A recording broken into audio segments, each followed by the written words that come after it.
আসসালামু আলাইকুম ওয়ারাহমাতুল্লাহি ওয়াবারাকাতুহ। সমস্ত প্রশংসা আল্লাহ তাআলার জন্য, আর দরুদ ও সালাম আমাদের প্রিয় নবী মুহাম্মদ সাল্লাল্লাহু আলাইহি ওয়াসাল্লামের উপর। প্রিয় ভাই ও বোনেরা, আপনি কি কখনো গভীরভাবে ভেবে দেখেছেন আমরা আসলে কাকে অনুসরণ করছি? আমরা কি আল্লাহ নির্দেশ মেনে চলছি, নাকি সমাজ, ট্রেন্ড, মানুষ আর নিজের মনকে? আজকের একটি ছোট আয়াত আপনার এই পুরো জীবন বদলে দিতে পারে। ইত্তাবিউ মা উনজিলা ইলাইকুম মির রাব্বিকুম ওয়ালা তাত্তাবিউ মিন দুনিহি আউলিয়া কলিলাম মা তাযাক্কামুন। তোমাদের প্রতিপালকের পক্ষ থেকে যা তোমাদের কাছে নাজিল করা হয়েছে তা অনুসরণ করো, আর আল্লাহ ছাড়া অন্য কাউকে অভিভাবক বানিয়ে অনুসরণ করো না। তোমরা খুব অল্পই উপদেশ গ্রহণ করো।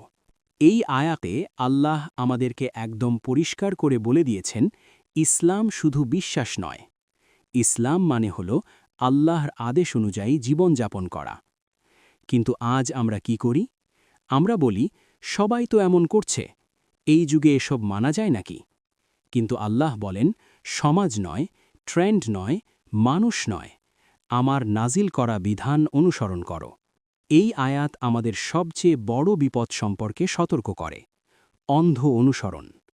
ইসলামে আলেমের সম্মান আছে, কিন্তু কোনো আলেম, কোনো নেতা, কোনো মতবাদ কোরআনের উপরে নয়।